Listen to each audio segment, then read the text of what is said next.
अस्सलाम वालेकुम जी। आज हम बात करेंगे how to attempt physics numericals. यानी आप अगर फ़िज़िक्स का कोई भी न्यूमेरिकल आ जाए, चाहे वो आप 10th में हैं चाहे 9th क्लास में, तो आपने फ़िज़िक्स को अटेम्प्ट कैसे करना है, इसके न्यूमेरिकल्स को अटेम्प्ट कैसे करना है अकॉर्डिंग टू बोर्ड। यानी बोर्ड का जो पैटर्न होता है जिसके मुताबिक जब पेपर चेक किए जाते हैं तो बोर्ड की जो इंस्ट्रक्शंस होती हैं, हदायत होती हैं, जिसके मुताबिक आपने उस न्यूमेरिकल को चेक आउट करना होता है, उसके जो पॉसिबल स्टेप्स हैं जिसके अकॉर्डिंग आप इसको सॉल्व करेंगे। वन बाय वन हम डिस्कस करते हैं। सबसे पहले आपने बच्चों का क्या करना होता है कि जो स्टेटमेंट है उसको अच्छे तरीके से आपने उसको पढ़ना होता है। उस स्टेटमेंट के अंदर काफ़ी हद तक आपको जो न्यूमेरिकल है उसका सलूशन मिल जाता है।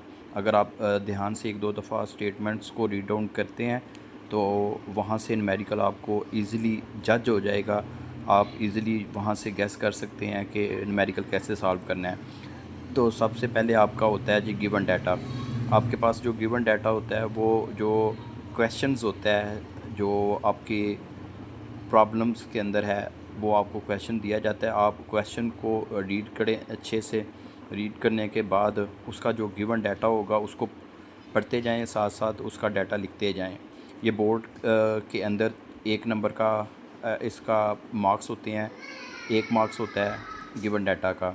फिर जब गिवन डाटा आ गया, सेकंड स्टेप होता है उसी जो आपने रीडिंग की है उस रीडिंग के अंदर आपको एक चीज़ मिलेगी कि आपने फाइंड क्या करना है। तो जो चीज़ आपने फाइंड करनी है उसको आपने जब वहाँ से मेंशन कर लेना है। एंड देन स्टेप नंबर 3 है, अब जब आपने डाटा भी लिख लिया है और फाइंड क्या करना है ये भी आपको पता चल गया है, then move forward to the third step. और इसके अंदर आपने क्या करना है जी, फार्मूले लगा के उसको सॉल्व करना है। आपने बाद दफ़ा ऐसे होता है कि वो सीधा सीधा एक फार्मूला लग जाता है और बाद दफ़ा एक्चुअल फार्मूले तक जाने से पहले तक आपको कोई स्टेप भी करना पड़ते हैं। तो ये बोर्ड के अकॉर्डिंग अगर आप इसको सॉल्व करते हैं तो ये 1 नंबर का होता है जी आपका फार्मूले का नंबर। एंड जब फार्मूला आपने लगा लिया है तो फाइनल आपकी होगी सॉल्यूशन विद कैलकुलेशन।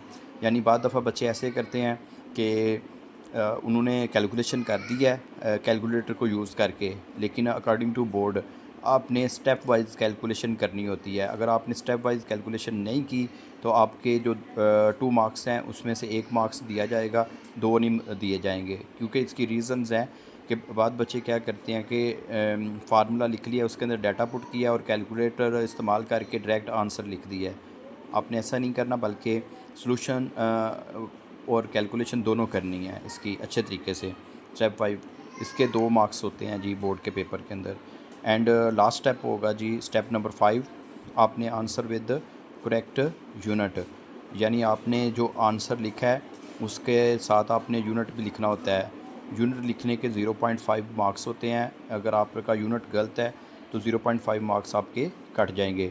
तो ओवरऑल ये रिव्यू था कि कोई भी न्यूमेरिकल जब आपने करना है, फर्दर हम आपको तरीका बताएंगे जी न्यूमेरिकल करने का। बहुत ही आसान तरीका है, आप इजीली 10 नंबर यहाँ से हासिल कर सकते हैं और टोटल एक न्यूमेरिकल 5 नंबर का पेपर में आता है। जज़ाकल्लाह।